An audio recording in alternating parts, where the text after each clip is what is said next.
వ్యక్తిగత బురద జల్లేటువంటి కార్యక్రమాలు. రఘునందన్తో మాట్లాడితే ఏదో టీఆర్ఎస్ మీద అక్కస్తోటి మాట్లాడుకునేటోళ్ళు అనుకునేటోళ్ళు ఇంతకాలం.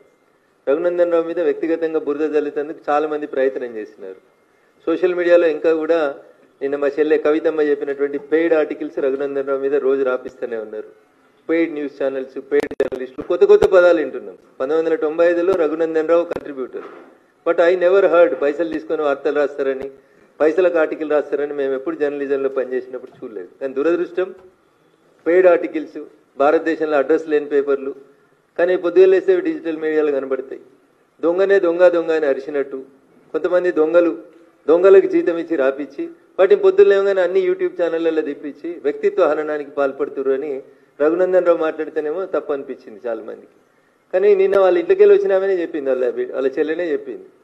వేరే దేశాలలో పెట్టి వ్యక్తిత్వ హననానికి పాల్పడుతుర్రు, ఆడబిడ్డను మీ ఇంటి బిడ్డను నా వ్యక్తిత్వాన్ని హననం చేస్తే కూడా ఇది చేస్తలేరా అని నేను రాష్ట్ర ప్రభుత్వాన్ని ఈ సందర్భంగా సూటిగా అడుగుతా ఉన్నా.